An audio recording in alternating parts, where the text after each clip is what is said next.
Basic surgery for 5th semester students of the Faculty of Medicine, basic surgery. Basic surgery for semester 5 is one of the core subjects in medical education that equips students with the understanding of fundamental principles in surgery. In this course, students learn various key concepts in surgery, from basic theory to simple surgical techniques, as well as patient management before and after surgery. Here is a detailed and systematic explanation. 1. Introduction to basic surgery. Definition. Basic surgery is a branch of medical science that studies procedures involving surgery to treat diseases or injuries. In the basic stage, learning focuses on theoretical aspects, basic techniques, and understanding the indications and contraindications for surgery. Learning objectives. Understanding the basic principles of surgery. Mastering basic surgical techniques, including asepsis and sterilization. Understanding preoperative and postoperative patient management. Identifying various medical conditions that require surgical intervention. 2. Main topics in basic surgery.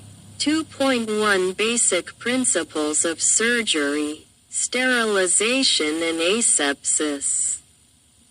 Students learn the importance of aseptic techniques to prevent infection in the surgical field, including the principles of sterilizing surgical instruments, the operating room, and procedures for maintaining sterile conditions for both patients and medical teams during surgery.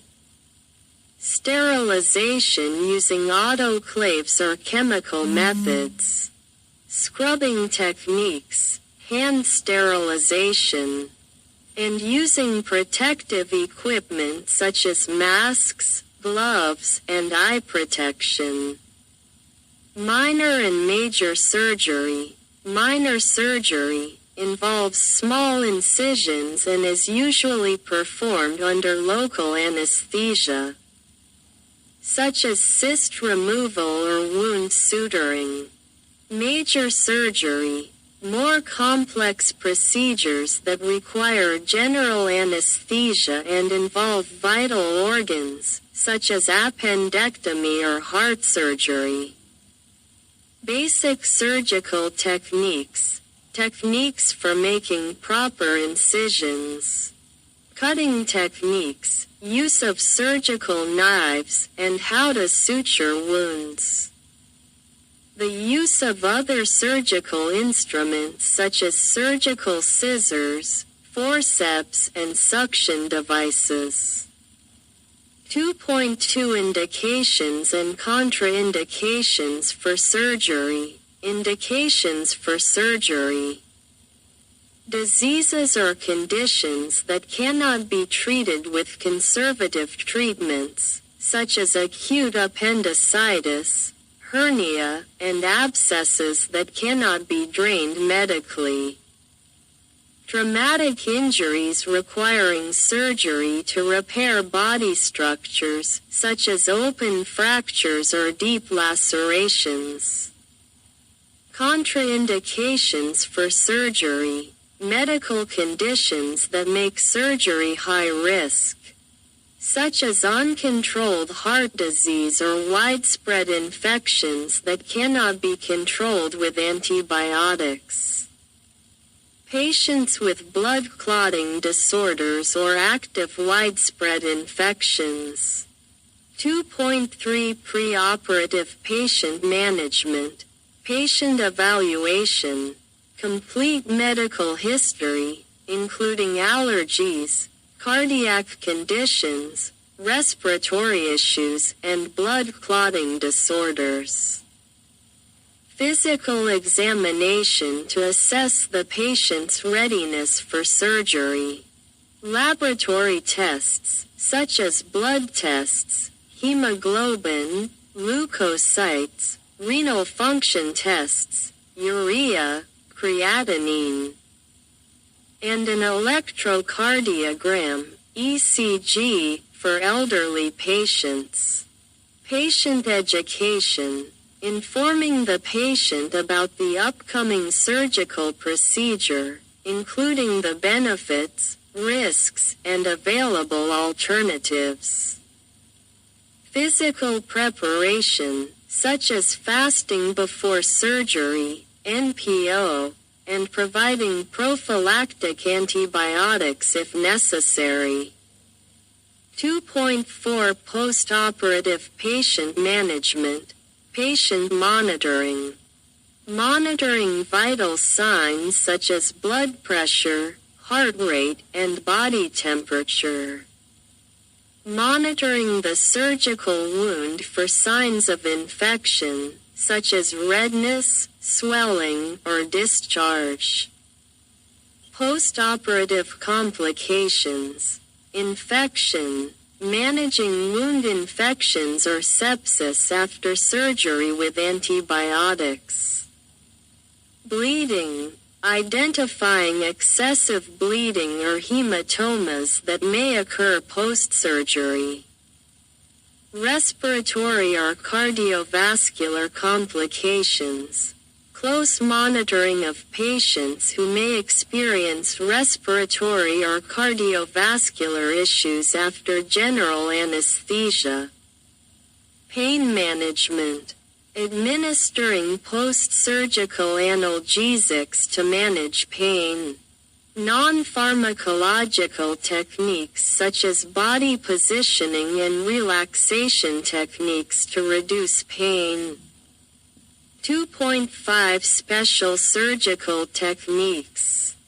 Laparoscopic surgery, a minimally invasive technique that uses small surgical instruments inserted through tiny incisions, guided by a camera, laparoscope.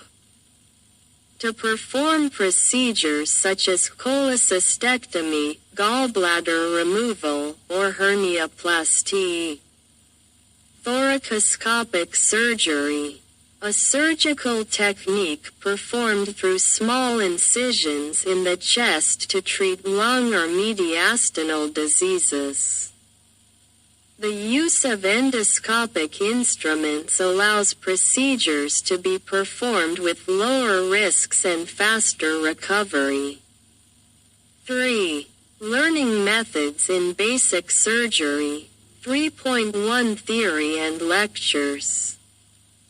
Lectures on the basics of surgery, aseptic principles, and surgical techniques used in various types of procedures.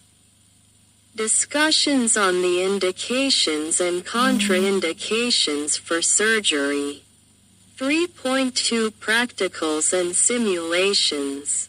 Surgical procedure simulations, using models or simulation tools to practice incision making, suturing, and the use of surgical instruments. Practice controlling bleeding and closing wounds. Case studies, discussions of various clinical cases requiring surgical interventions, including learning about preoperative and postoperative management. 4. Learning outcomes. Students will understand and apply basic principles in surgery, including asepsis and sterilization techniques. Students will be able to identify the indications and contraindications for surgery and conduct initial evaluations for patients requiring surgery. Students will be able to manage patients before and after surgery, including handling potential post-operative complications. Conclusion.